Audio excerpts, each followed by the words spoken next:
The neighborhood was supposed to be quiet. It was one of those suburban communities with tree-lined streets, manicured lawns, and cookie-cutter houses that all looked just similar enough to satisfy the HOA's uniform aesthetic requirement. I had moved there for the peace, for the sense of order, and because I believed the neighborhood's reputation for being friendly and family-oriented. But like so many of these stories, behind the smiles and the block parties, there lurked something else entirely. It started with a fence. My backyard bordered Karen's property. She was the kind of neighbor who seemed harmless at first. Always present, always watching, always with a tight smile that didn't reach her eyes. Everyone knew her, and everyone had a story about her, though few ever said it out loud. Karen had opinions on everything: the length of your grass, the color of your shutters, the number of cars parked in your driveway. And while most people endured her meddling, she had a particular fixation on anything she considered an eyesore. When I first decided to put up a new fence, it wasn't meant to be a statement. The old one was rotting, leaning awkwardly, and barely did its job of keeping the dog contained. I replaced it with a simple wooden privacy fence. Nothing extravagant, nothing flashy, just a clean, solid barrier that matched plenty of others in the neighborhood. I figured it would blend in without issue, but Karen saw it differently. Almost. Immediately after the last panel went up, I noticed her standing at the property line, arms crossed, head tilted with disdain. She didn't say anything to me that day, but within 24 hours I received the first email from the HOA. It was polite, at least on the surface, stating that a complaint had been received regarding the new fence and its supposed lack of alignment with community standards. That was my first clue. Karen had made me her new project. I tried not to let it get to me. The fence was well within code, matched the HOA's published guidelines, and looked far better than the decaying structure I'd replaced. Still, I couldn't ignore the way Karen seemed to linger whenever she was outside, staring at the fence like it was a personal affront to her existence. She made a show of pointing it out to other neighbors during her morning walks, gesturing animatedly as though the plain wooden panels were some kind of neighborhood crisis. The next week, another email arrived. This one was less polite, citing multiple complaints and warning me that failure to address the issue could result in fines. That was when I realized Karen wasn't going to stop. It wasn't about the fence. It was about control. She wanted me to tear it down or rebuild it in a way that satisfied her personal taste, regardless of what the actual rules said. I pushed back, sending the HOA documentation of their own guidelines with photos proving my compliance. But the complaints kept coming, each one escalating in tone, clearly fueled by Karen's persistence. She claimed the fence was unsightly, that it clashed with the neighborhood's aesthetic, that it diminished property values. She even went so far as to say it was a hazard, though she never specified how. The other neighbors started to notice. Some shrugged it off, unwilling to get involved. Others whispered words of encouragement, telling me quietly that they were on my side but didn't want to cross Karen. She had a reputation for making life miserable for anyone who challenged her, and most people preferred to stay in her good graces. But I wasn't like most people. The more Karen pushed, the more determined I became not to back down. I had followed every rule, dotted every I, and crossed every T. If she wanted to make my fence a battle, then she was about to learn that I wasn't someone who caved under pressure. That's when the idea began to form. At first, it was just a spark, a fleeting thought born from frustration. But the longer the complaints dragged on, the more it grew into something bigger, something bolder. If Karen thought my plain wooden fence was too ugly, then maybe it was time to show her what ugly really meant. Not in a way that violated any rules, of course. No, I had no intention of handing the HOA an easy victory. My plan would stay completely within the boundaries of what was allowed. But it would also turn Karen's campaign against me into the very thing that backfired most spectacularly. She wanted to pick a fight over aesthetics? Fine. I would give her something she could never ignore. The first step was research. I combed through the HOA bylaws again, this time not looking for restrictions, but for loopholes. I studied every line about fences, decorations, and yard features, and slowly I began to piece together a plan that made me laugh out loud when I realized just how perfectly it would work. Karen had no idea what was coming. The plan needed patience. If I moved too quickly, it would look like retaliation, and Karen would weaponize that against me. But if I played it carefully, methodically, then everything I did would be perfectly legal, perfectly within the HOA's rules, and utterly infuriating to her. The first thing I learned was that the bylaws had very specific rules about fences, height, material, placement, but they said nothing about what could be on the fence. Decorations, fixtures, or additions were barely mentioned, except for a vague clause about permanent alterations requiring approval. That single word, permanent, was all I needed. So I started small. I installed a set of planter boxes along the top of my fence, filling them with bright flowers. The HOA couldn't argue with plants. In fact, they encouraged landscaping. And yet, almost immediately, Karen was outside, glaring at the blooms as though they were poison ivy creeping into her yard. When the inevitable complaint came in, the HOA cited me for alterations, but my attorney friend, someone who had seen far too many HOA disputes in her career, pointed out the flaw. Planter boxes were removable, seasonal, and temporary. Nothing about them violated the rules. The HOA backed down, grumbling in their emails but unable to enforce anything. That small victory was just fuel for the fire. The next addition was more creative. I found a set of colorful hanging lanterns, solar-powered and harmless, but bright enough to glow along the fence line at night. They looked cheerful, almost festive, and my neighbors loved them. Kids pointed them out during evening walks, smiling as they watched the lights flicker on at dusk. But Karen? She hated them. She stood in her yard one evening, staring at the glowing orbs as though they were a personal attack, her arms crossed so tightly it looked painful. Sure enough, another complaint arrived, this time claiming the lanterns were disruptive to the neighborhood atmosphere. Again, I reminded the HOA of their own guidelines. Nothing prohibited solar lights. Once again, they had no choice but to concede. By now, the rest of the street had caught on. People who had once whispered quietly now began openly cheering me on. They'd wave at me when I came home, some even adding little flourishes to their own fences, wind chimes, decorative panels, bird feeders.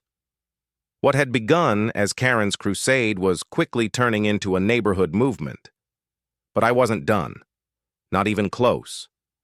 If Karen thought flowers and lanterns were too much, then she was going to lose her mind over what came next. I spent weekends scouring yard sales, hardware stores, and online marketplaces for supplies. Slowly, I began constructing a series of intricate additions. Trellises, art panels, even a custom mural painted by a local artist who thought the entire story was hilarious. The mural was the centerpiece.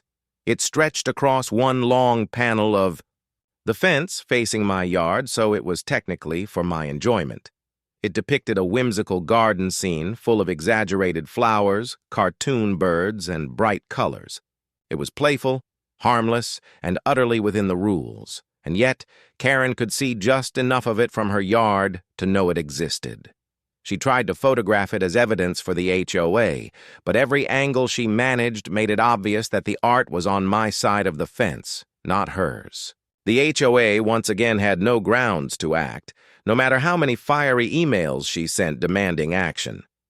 By spring, my fence had transformed from a simple wooden barrier into a living, breathing canvas of creativity.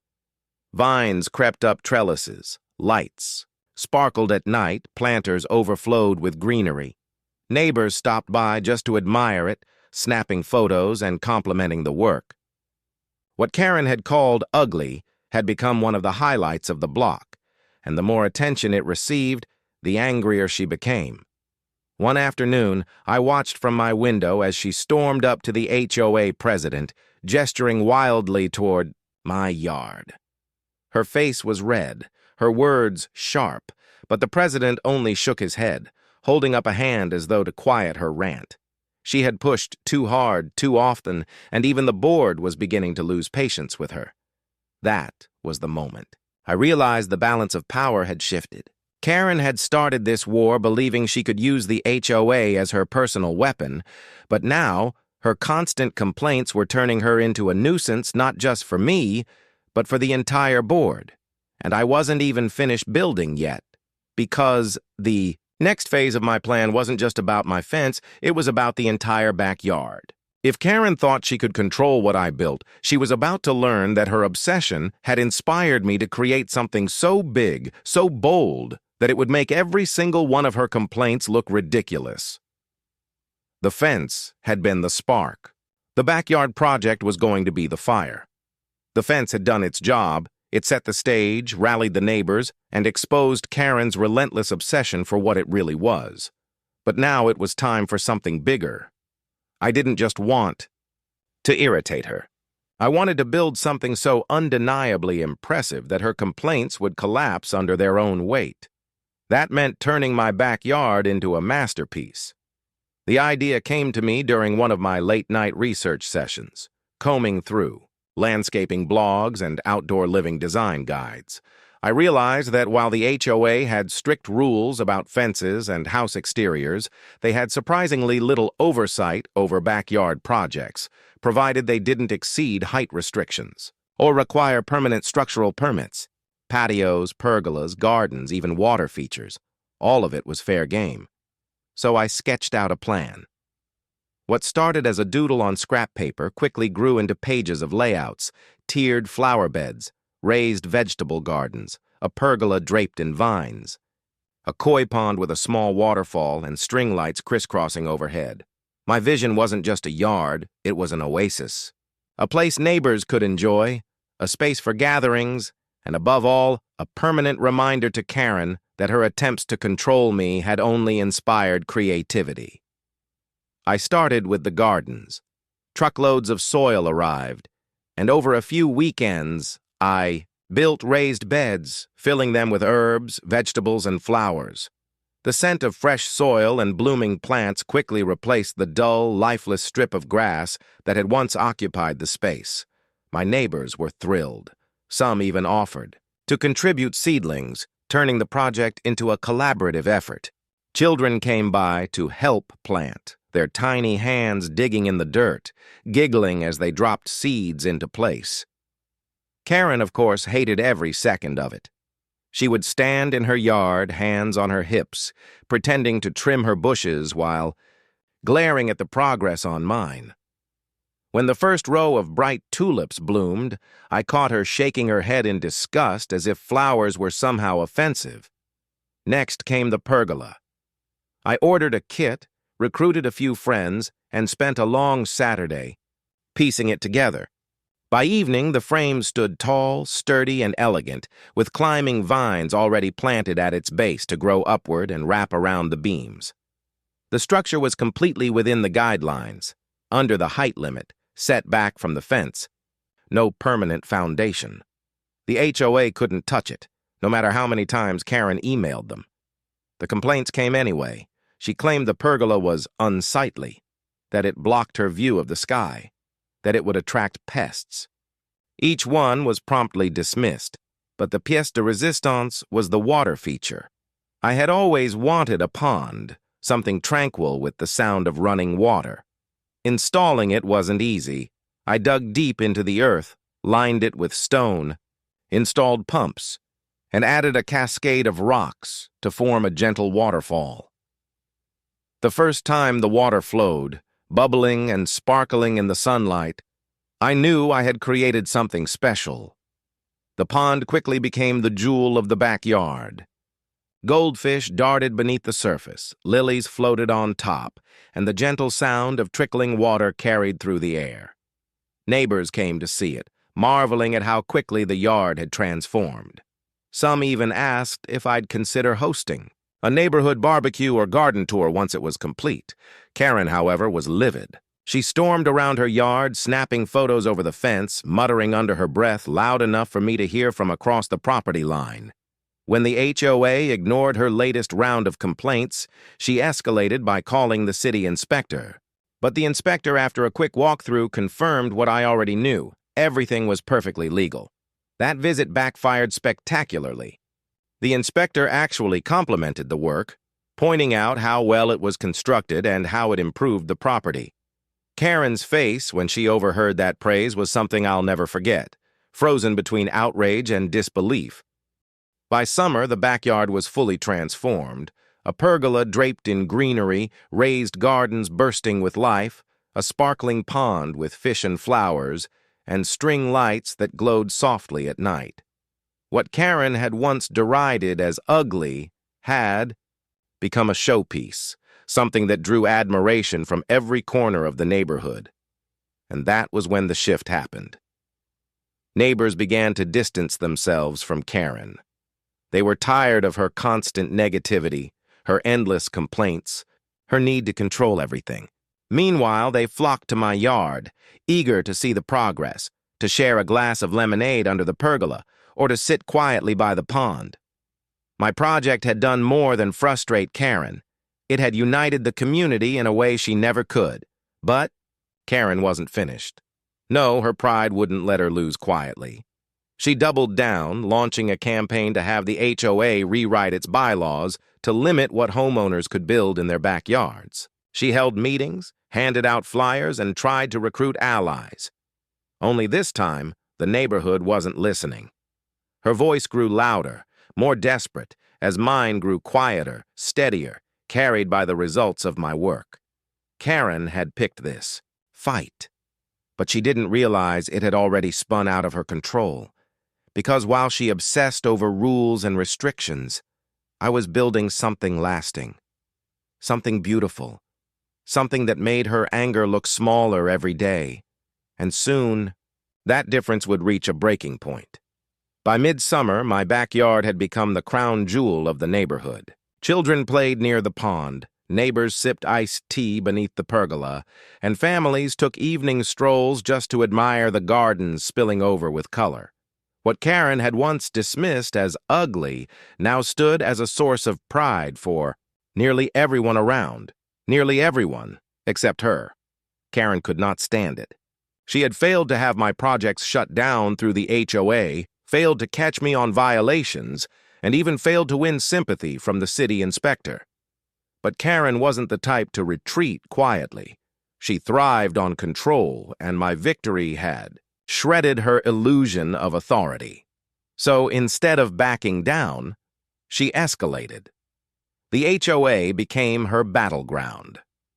Karen started campaigning aggressively to change the bylaws, attempting to tighten restrictions on backyard structures, water features, and decorative clutter. She showed up at board meetings with stacks of printed complaints, her voice sharp and relentless as she demanded action. She painted my yard as a threat to property values, insisting that if something wasn't done, the neighborhood would descend into chaos. But here's where things began to unravel for her. People weren't buying it anymore. The neighbors she once cowed into silence had seen the transformation of my property with their own eyes. They had eaten fresh vegetables from my raised beds, listened to the soothing trickle of the pond, and enjoyed summer evenings under the glow of my lanterns. They had come to associate my yard with joy and community, while Karen had become the symbol of pettiness and negativity. Her speeches at board meetings grew longer, louder, and more desperate, and each time more homeowners openly pushed back. They asked why the HOA should waste its time rewriting rules when there were sidewalks in need of repair, common areas needing maintenance, and community events that had fallen by the wayside. Some even began to question why the board entertained Karen at all when her complaints so often led nowhere. It wasn't long before the tide turned. One evening, the HOA president himself paid me a visit. He stood in my yard, admiring the pond, and admitted quietly that the board was growing tired of Karen. Her constant barrage of complaints had drained time, money, and goodwill. He hinted that changes might be coming, not against me, but against her. I didn't gloat. I didn't need to. Karen was unraveling all on her own, but that didn't stop her from trying one last desperate move. She filed a formal petition with the HOA, demanding a vote to impose new restrictions retroactively. Her proposal included bans on water features, prohibitions on decorative lights, and limits on non-standard landscaping. It was, in essence, a direct attack on everything I had built. She needed signatures from the community to force the issue to a vote, and she went door to door trying to collect them. The effort backfired spectacularly. Neighbors slammed doors in her face, some telling her outright that they were sick of her meddling.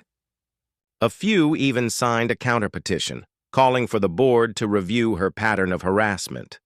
Word spread quickly that Karen was no longer the neighborhood's self-appointed watchdog. She was its problem.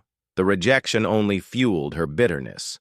She began lurking around the edges of my property more often, snapping photos, muttering to herself, pacing with frustration, as if she couldn't comprehend how her control had slipped away. Some nights, I'd see her blinds twitch as she watched. The gatherings in my yard, the laughter and light she wasn't a part of, the more she pushed, the more the community rallied against her, and the more isolated she became. By late summer, Karen's crusade had collapsed. The HOA had officially rejected her petition, citing lack of support and warning her that excessive complaints would no longer be tolerated. The neighborhood, once tiptoeing around her, now openly mocked her antics.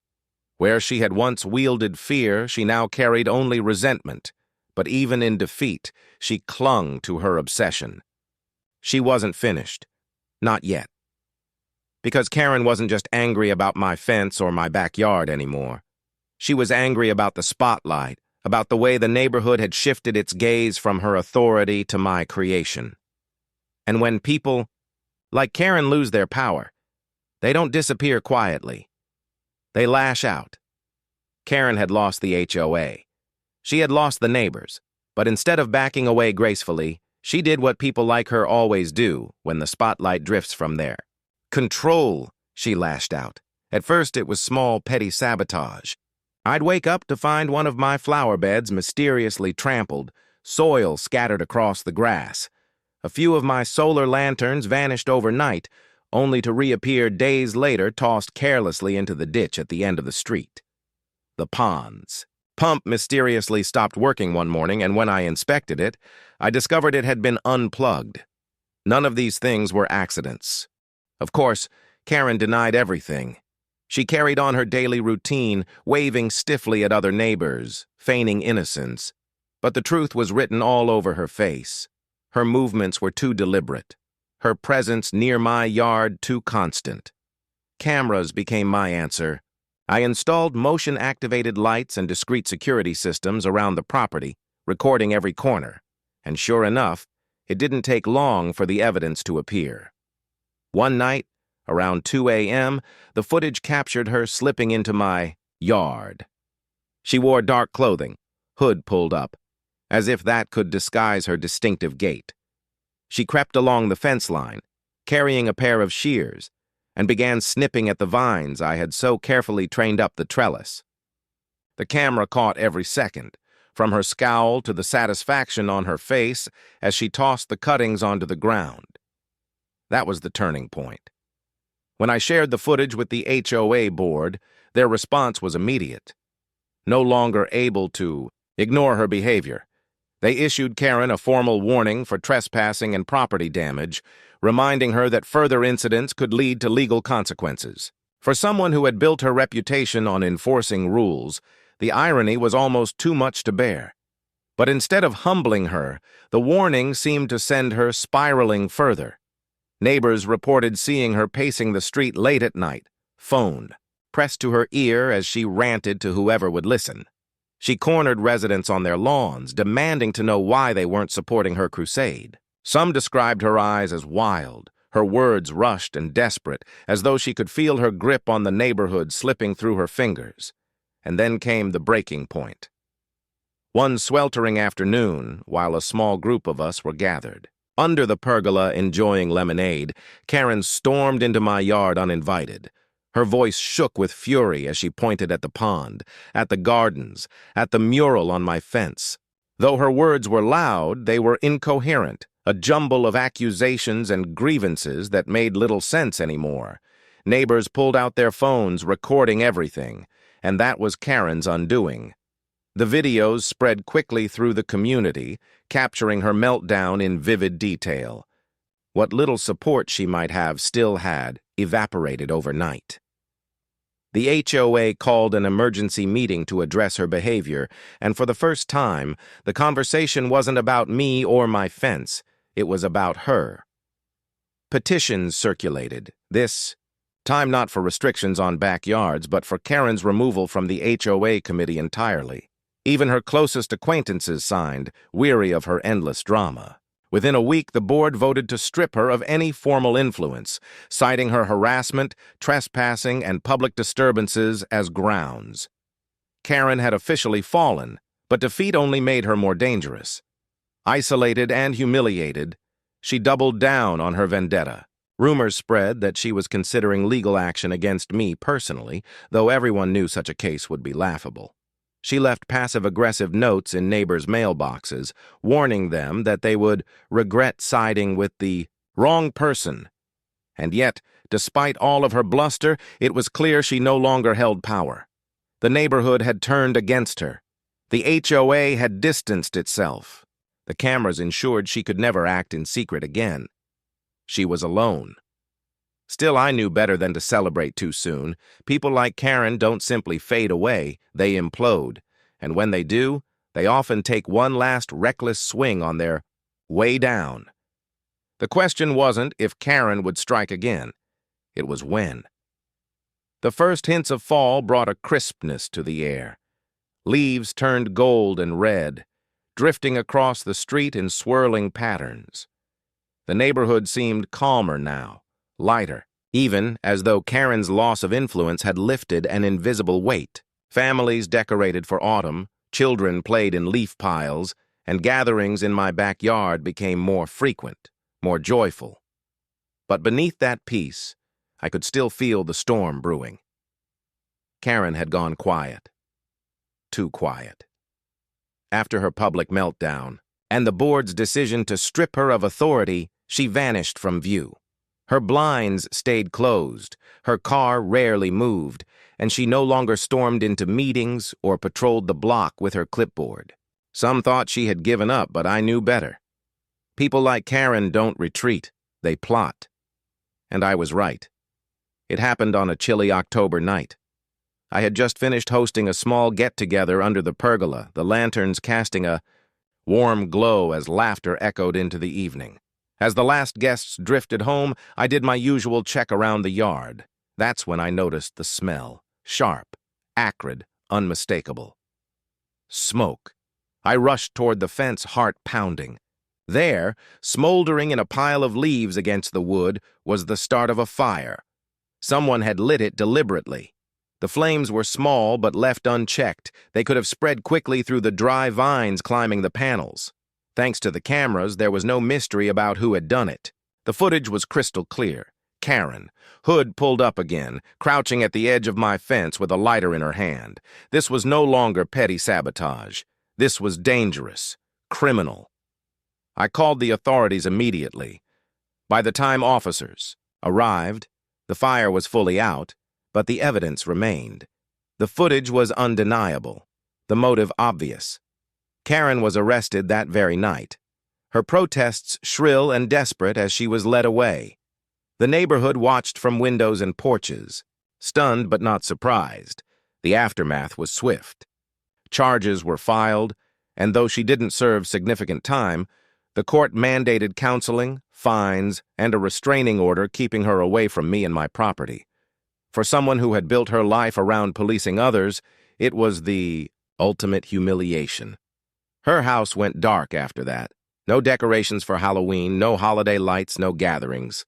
Just silence. Eventually, the for sale sign appeared in her yard, and by spring, she was gone. The neighborhood, however, blossomed. Freed from Karen's constant scrutiny, people began to embrace their own creativity. Fences bloomed with color, gardens spread across front yards, and backyard projects once whispered about were finally brought to life. The HOA, now run by more reasonable voices, shifted its focus from enforcement to support. Instead of fines, there were block parties. Instead of tension, there was pride. As for my yard, it became a landmark of sorts, not for its extravagance, but for what it represented, a symbol of standing up against pettiness, of refusing to be bullied into conformity. The mural on my fence remained, vines climbing gracefully around it, the pond bubbling gently nearby. What Karen once called ugly had become the heart of the community. Sometimes new neighbors ask about the old days, about the woman who once tried to control everything. The veterans of the block just smile knowingly, shake their heads, and change the subject. Karen had left her mark, but not in the way she intended. Her downfall had united us, and as I stood in my yard one crisp evening, lanterns glowing softly in the autumn air, I realized something important. Fences don't just divide, they define. Mine wasn't just a barrier. It was a statement, a line, drawn not in wood but in resilience. Karen had called it ugly, but in the end it built something beautiful.